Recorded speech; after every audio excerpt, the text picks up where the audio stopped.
Today we'll focus on product execution and how you would build and scale different product systems. But before that, I'll pause, share about myself, and love to turn it over to you. Sounds good. Uh, awesome. Yeah. So by way of background, my name is David Yakobovitch, and I'm a global product lead here at Google. And we focus on building and scaling data products. At Google, we have 9 core product areas, and one of the core ones is advertising. And the ads business is still, I'd say, north of 60% of the overall revenue. And it's the whole ecosystem. And data products for us mean a lot of different things. It means 0 to 1. It means refactoring. It means tech enablement. It means change management. And the products could be anything from metrics and dashboards to chatbots to actual rules and policies with our stakeholders. And my focus is around data intelligence products. It's ensuring that we can successfully acquire and onboard different steps of the ad platform. And I really enjoy the work here at Google because it's incredible that you can make one change or one refactor and 1 billion users are impacted, or one small increment of like 0.01% change in a metric could save or generate millions of dollars. And so there's this outsized impact by building our life's work at Google. And for me, it's very meaningful. I just wanted to share that to give you some context of why I enjoy working here. Prior to that, I worked in a variety of startups, building and scaling different data products in the private markets, and had a background in statistics. So happy to be here and happy to support you. I'll turn it over to you. Love to learn more about yourself. All right. That was a great introduction. Thank you. I understand your role at Google, and I understand that you love it. So clearly, it's the right place to interview with. I am a product manager. I've been a product manager for several years. I've done a whole variety of different types of product management, B2C, B2B, and I honestly really enjoy the B2B aspect. But I know Google scale and the ability for Google to bring together large forms of information and really make it accessible to everybody is what Google really believes in, and that's the reason why I'm interviewing for this position. I think all of our interviews think about it like a process, as if you're working and we're peers in the industry. And that's how I like to think about the co-creation and collaboration in each of our processes. And so, where you're at today in your stages is you've already had a phone screen with your HR Correct. coordinator, and you then connected with our hiring manager, who's my boss, right? And so now where you're at is you're having like one of these peer interviews where you're speaking with a peer like myself, who could be a product manager, product lead, who collaborates with you on different work streams and different elements of the product development. Throughout your interview process, you'll also be speaking with perhaps data engineers or software engineers to see what that collaboration would look like on the engineering front. But today we'll be focusing on the product front, seeing a little bit about your thought process. And so today's interview is going to be a case study. It's about product execution. There's no right or wrong answer. It's very much like a hypothetical to see how you would approach to solve a problem. And we'll go down different levels of thinking throughout the problem. So here I'll give you the high level prompt, but before that, I just want to check in any questions you have before we get started. No, I'm ready to jump in. Okay, awesome. Well, excited to have you here. So our high level prompt. So today's case study is going to be about, of course, ad platform. So as mentioned at the start of our conversation, ads is still the largest driver of both product and revenue and growth at Google. But we've been seeing in the last few years a lot of changes in the ad ecosystem.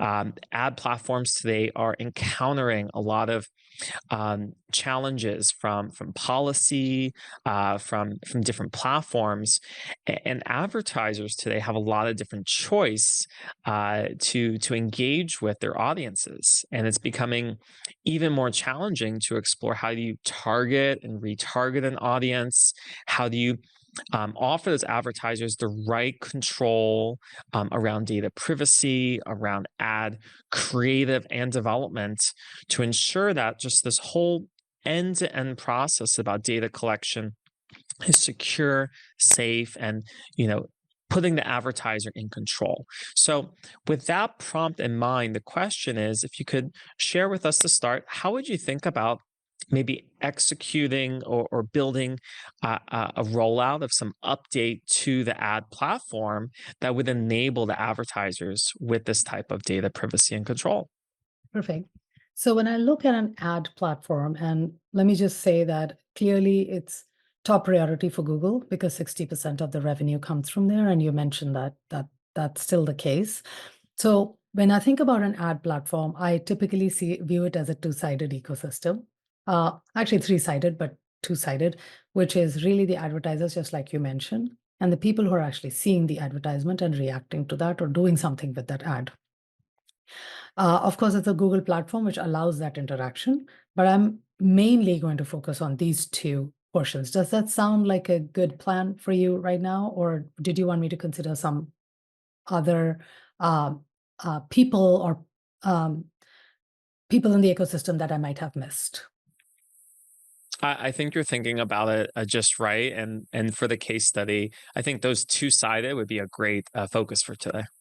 Okay, fantastic. So because the revenue is primarily coming from the advertisers because they're bidding on an ad and they're showing how to surface that ad to a certain kind of person, um, typical mindset would be to prioritize them. But I believe that the priority should run and stay with the people who are actually consuming the ad, because in the end, more consumption of ads results in the overall higher revenue for the advertisers. So I'm actually going to focus on both sides. Let's talk about both sides, but I want to start more with the people and the demographics or special parameters that this ads are targeted towards, because it really is dependent on how much they react to that ad, right? And most of the times, the way people pay for this is based on the number of clicks, based on the number of interest, based on the time spent. Those are the kind of parameters that you look at. So um, let's talk about initially, like what would that look like, right? So I'm going to split it up in kind of two things.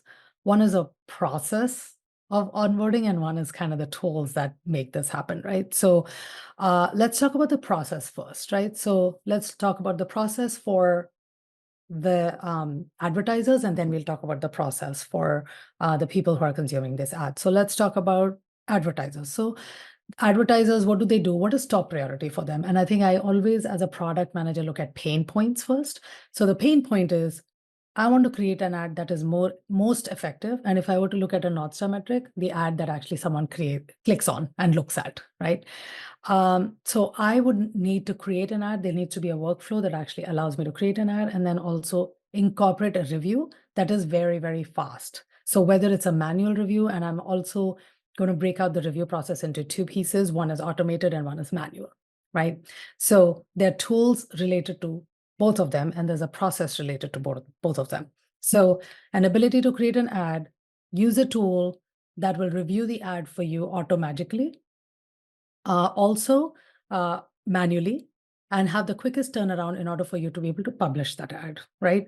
So I can think of two things. One is there could be a scoring system, right, for the ad that really looks for these safe words, like maybe it's politically charged content or it's child pornography or something like that. And this tool automatically tags it and says, well, this is not going to work, or it needs further review, that sort of thing. Or there'd be a manual review where someone actually looks at it and says, well, does it go with my branding? Does it fit it, etc., and kind of approve that. That approval process has to be the minimal. In addition, at the end, once the review is done, you want to probably have predictive analytics to say, similar ads, how were they successful before and what was the click-through rate, right? So that's the first step. The second step would be uh, there's a compliance part, and we'll talk about that later, but I want to keep the solution a little simpler than including compliance right now. So that's the advertiser pool processes and tools. And then think about what the viewer is seeing, right? So there's a process for the viewer too. So you surface a certain ad to the viewer, they look at it and they say, oh, it's offensive to me, or it doesn't, it doesn't align with my interests or whatever it is. So they could say, I don't like this ad. So that's kind of manual. There's a second piece of manual process, which is I actually don't want to see it at all. Like there's a preference dashboard per user that the user can go to. It should be really easy, no legal jargon like a ELA or something like that. Just very easy flow to say, I don't like certain kinds of things, or I like certain kinds of things, or I'm okay with certain kind of things, right? So that would be something that I would focus on. In terms of the automated part, the preferences will eventually lead to automation because, like I mentioned, every process and tool has an automated piece and a manual piece. The two manual pieces are in flow, where the ad doesn't pertain to me, out of flow, which is the preference dashboard. Both are manual, and then eventually preference dashboard leads to automation. So that's the flow that I'm thinking about. I'm going to take a pause here. Did I miss anything, and does it feel like it resonates with you? I like what you're sharing, Pallavi, talking about like customer user journey. I think that's something that I'm hearing you're talking about, like all the steps through your workflows. So that's really great to see both the manual processes where often, Google will have a trust and safety team that will need to have human raters to review and ensure that everything is factual or just for compliance standpoint. So I like that you're thinking about both keeping the human in the loop as well as, of course, the automated processes, thinking about at scale. So I think that's highly effective. I'll let you continue for now. Mhm. Okay, great. So in terms of drilling one step down, which is just like I talked about, automated versus verification, manual verification. So in terms of ad review verification and following the whole workflow, there are, of course, AI models hot right now. So I'm going to talk about that first, which is we utilize AI models to decide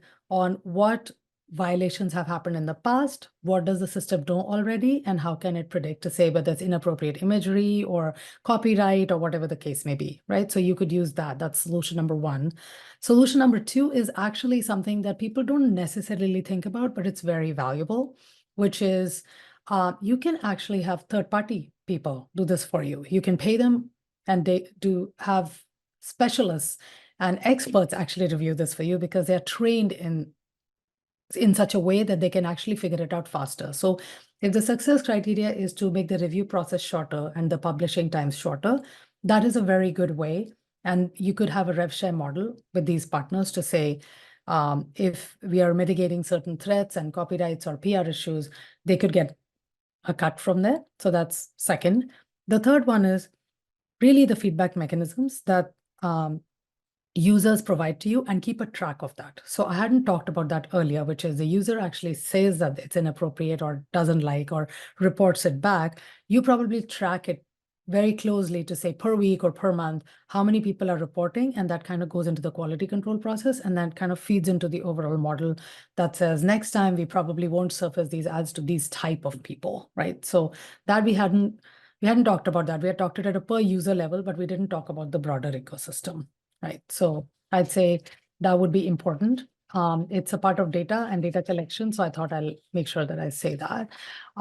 In addition, I would also say that if we were to execute it faster, and let's say we've come up with these solutions and these solutions are okay with us, which is the AI modeling with a third-party review, with user feedback and user preferences, there are probably 4 solutions that I just talked about. I would like to prioritize 2 of them because I think for this interview, I don't think we'll be able to figure out like everything. So I would like to prioritize the AI model for advertisement review and the preference dashboard for the users, because eventually preference dashboards would make it automated. Because let's be real, the biggest pain point for users today is my data is being used somewhere that I don't like. And there is no transparency of that, right? So users don't know what did I choose? What did I don't choose? Did I sign my life away really? Why am I seeing this ad?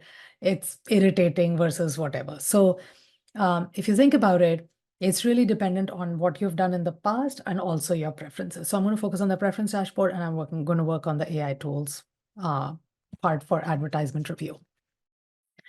All right, so That's let's talk great. about. And I think what I hear from here is that this like AI tools will be focused more on the advertiser side.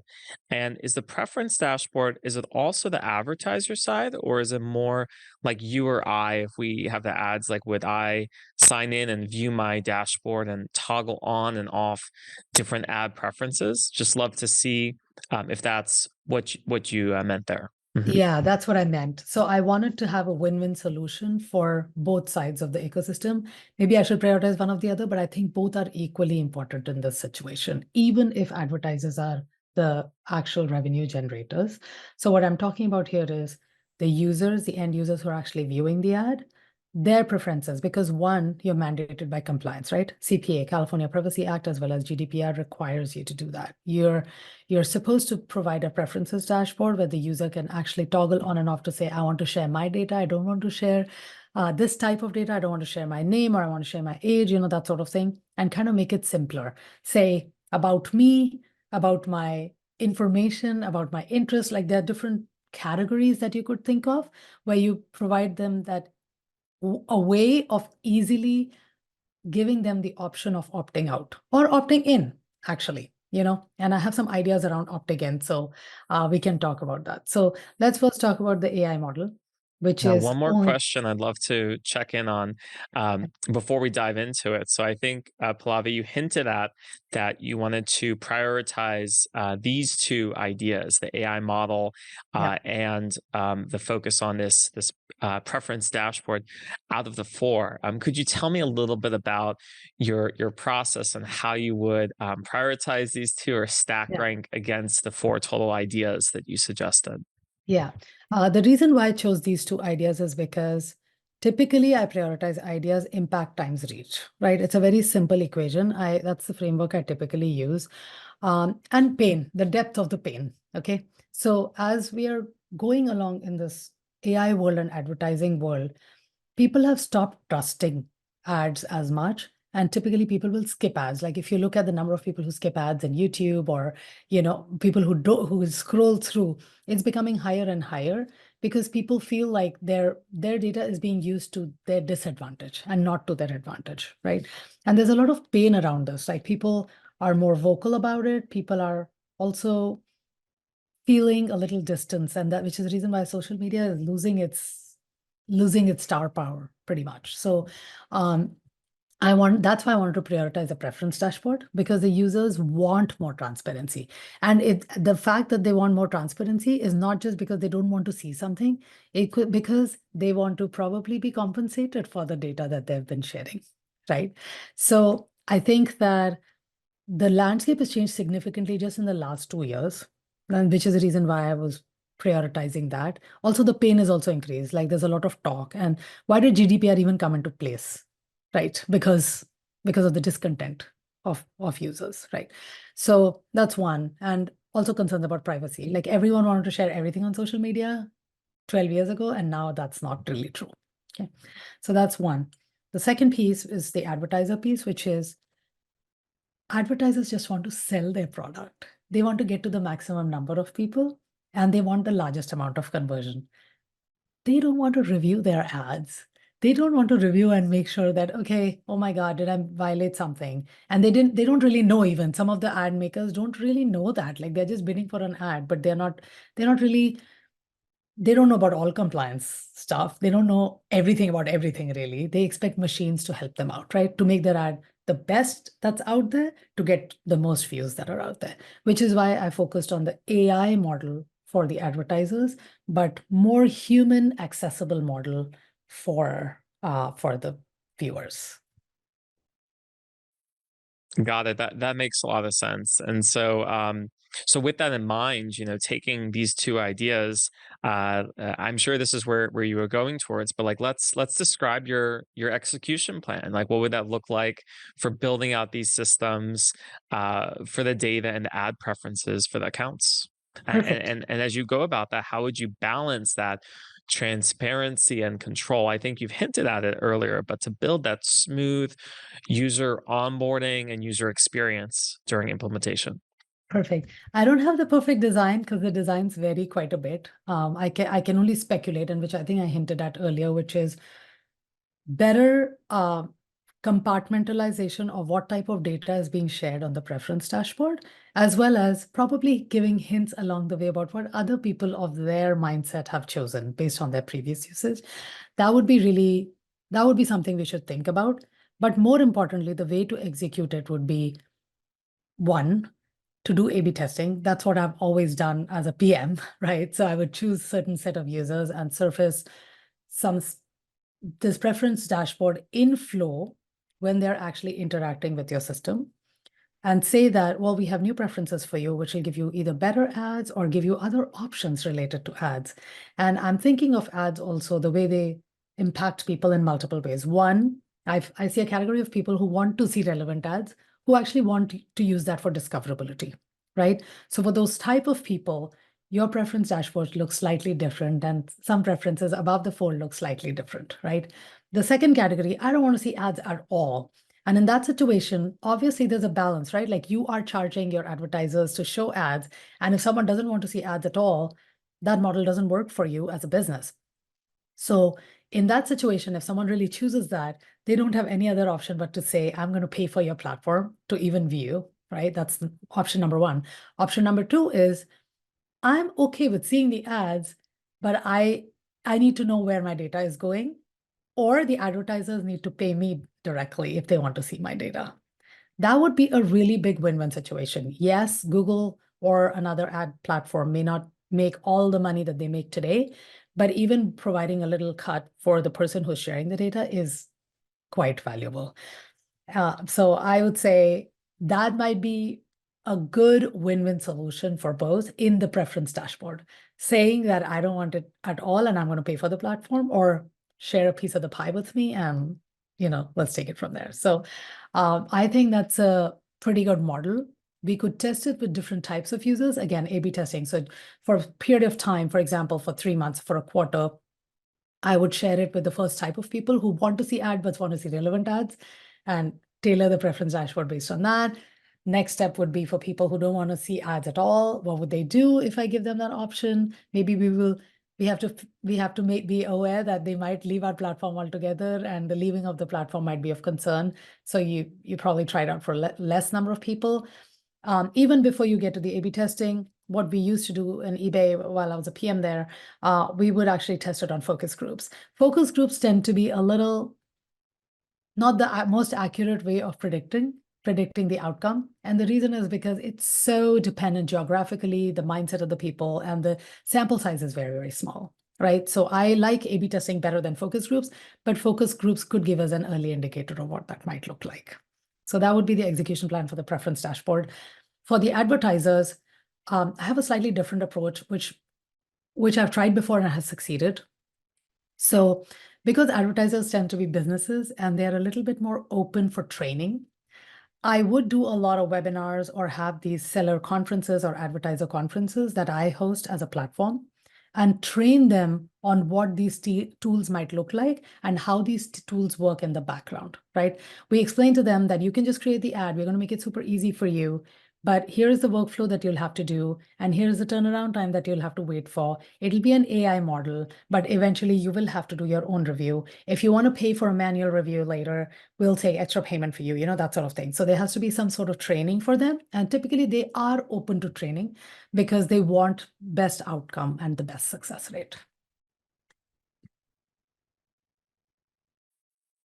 It's really interesting how you've described both of these solutions, Pallavi. I think you brought up a lot of really strong merits around I think granularity of toggling different features, right, for both advertisers and users, and different ways of collecting your data. I think that's one of the core elements to ensure that the data is not simply as a PM based on our thought process, but more so driven by data. So I think that's really commendable that you brought that approach to the interview. Um, but some thoughts I have in addition to that, as you're describing this, is you made a couple call outs that I'm curious, and I want to get some more thoughts from you on this. One of them was about paying for manual review. So, I think generally in the Google ecosystem, our goal is to gather the world's information and make it accessible for all. Can you share more about this idea, or where would that be? Would that be Google paying for this manual review with advertisers? How would you see that? That's a very good question. So I do have two ideas around that. The first idea, in order to maximize benefit, would be the third-party manual reviewers. They actually pay Google if their manual review succeeded, and there's a certain threshold of money to be made from that ad for the advertiser itself, or the advertiser decides to pay them a cut, right? So that would happen. The other way to do it would be actually crowdsourcing. Google could pay certain set of agencies, like 3 or 4 agencies, a very minimal amount to do this, because they can eventually further their ads later as a business. So I would look at 2 different ways of doing that. Yeah, and I like how you just called out, Pallavi, about crowdsourcing. As you may know, historically, Google is a big proponent of crowdsourcing through its products. Of course, we know in like Google Maps reviews, where you'll be able to get surface better insights based on the content and the upworthiness of reviews. That I think could be an aligned idea across the business. Um, One other call out that you mentioned was about there could be a potential risk of Google losing money with some of these solutions. So I was curious, perhaps if you had a creative solution around how to, or align with what you shared about continuing to preserve the data privacy, but without Google losing money, because that's definitely, as a core driver of our business. We always are trying to make Google Ads grow in revenue as opposed to losing to competitors. So I think the cost then would have to be forced back to the advertisers to say, you will have to pay the end user for the data if you really wanted the better ad. So Google essentially would still be a platform. They aren't really losing very much. They're directly getting revenue from the advertiser themselves, but the costs are passed back to the advertisers. I don't know though, as over time, if you're going to see less advertisers because of that reason. That's one potential. That'll have to be tracked year over year. I think short-term metrics will not drive that. There is another way to look at it, which is over time, with the amount of data that you have, if you're still able to do predictive and get better and better outcomes and show the advertisers that you're getting better and better outcomes just with predictive and analytics and AI models, that might still work out in your favor in the long term. That's great, and I appreciate the additional context you shared there about looking at different approaches and identifying the trade-offs. Right, we don't know in this case study today which one's right, but I'm sure with some data and further analysis, you would drive that home and have that as part of maybe your PRD and some of that to share with your team members. There is one more Okay, thing I'll I'd be. like to mention. Mm. Sorry. There's one more thing I'd like to mention, which is, like I did mention it earlier, but I think it kind of got lost in the overall conversation, so I apologize for that, which is you do ask the users to pay for using your platform.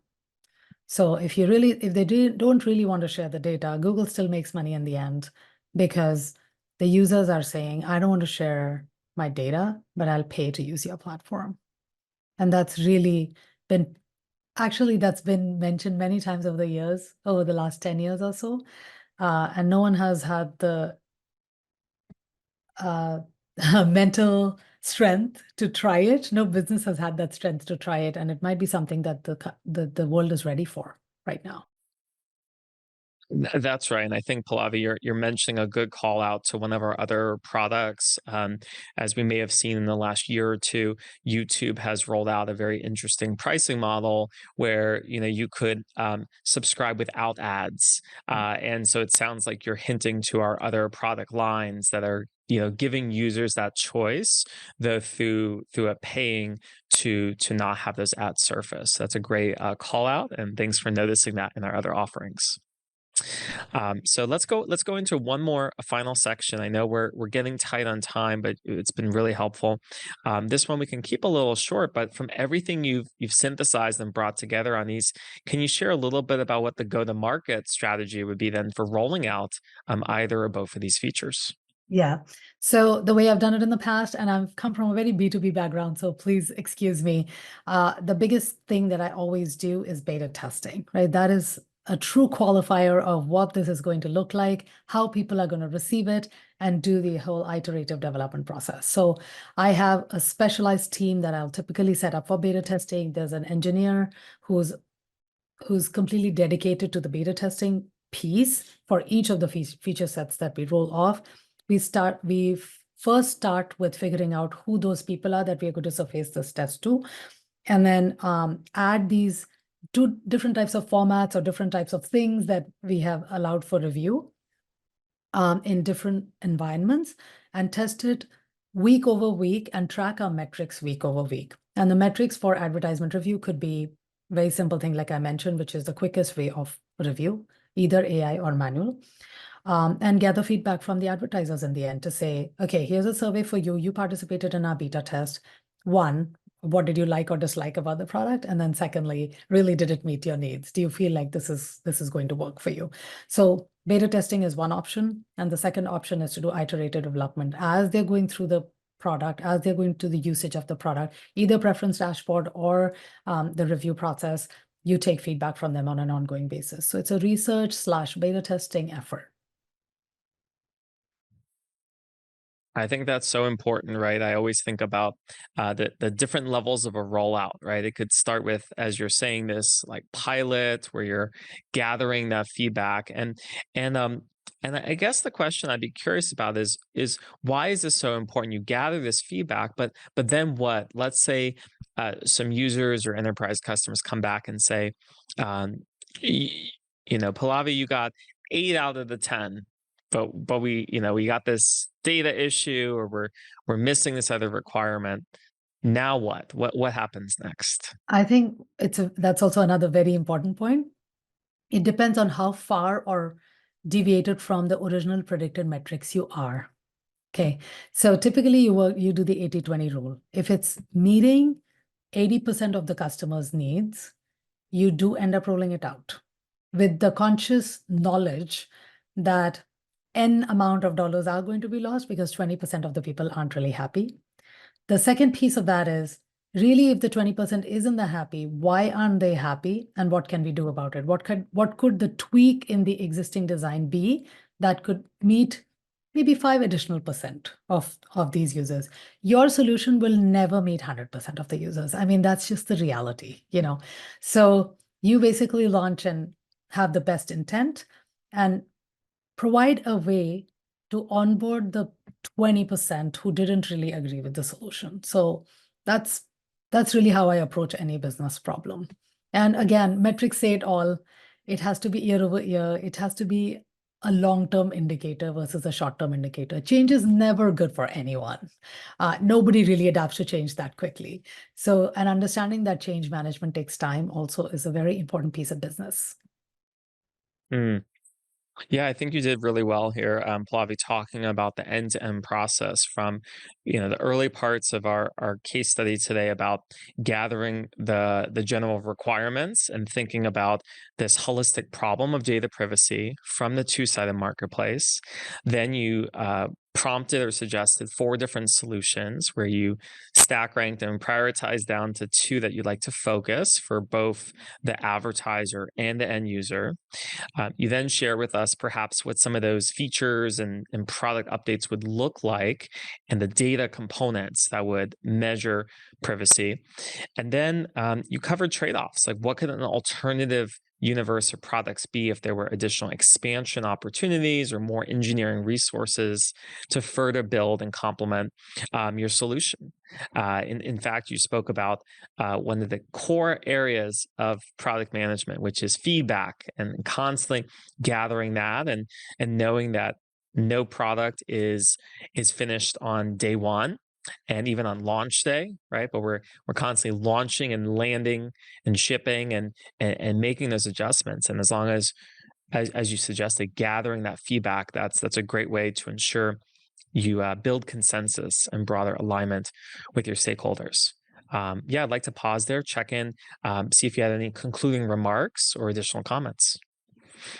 Thank you. It was such a fun interview. I really love interviewing with Google because of that reason, because the problem statements tend to be really broad, and to break them down, it's a skill set, and a PM is essentially expected to have that skill set. So just in terms of closing remarks, I wanted to mention that you don't even have to prioritize both solutions, or really both sides of the equation at all. Based on the resources, based on how much budget you're planning to spend on this, you could easily prioritize one or the other and see how it goes. So I prioritize both because I feel like both sides of the ecosystem are really important. And to be very fair, if I really had a choice, because I'm very geared towards the consumer, I'd probably go towards the preference dashboard because it's just much easier to roll out. It's not in your face all the time. People have to go there to actually access the preference dashboard. And surfacing that is a much easier sell because form design is much better than AI modeling. So in terms of closing remarks, I would choose that. And I like how you spoke to that because sometimes it's about getting those quick wins or building broader consensus and alignment. Perhaps over multi quarters, you'll build all four solutions, but we have to see how you can hit the ground running. So, Pallavi, thank you so much for your time. This is our interview on the peer product management. I'll be connecting with our team to share some notes, and they'll get back to you on next steps with the process. Thank you, David. It was a pleasure. Oh, thanks so much. Have a great day. Hey everyone, it's Kenton Kovesky here, the founder of Rocketblocks. Thank you so much for watching this mock interview video. I hope you found it informative and helpful as you are getting ready to prepare for your own interviews and hopefully landing that job offer you are excited about. We have a ton of great content on the Rocketblocks channel coming out on a weekly basis, mock interviews, mini lessons, and chats with our Rocketblocks experts. So if you haven't subscribed yet already, please do so. There is a big red button below. And if you hit that, you'll get all of our content as soon as it comes out. Thanks for watching and have a great day.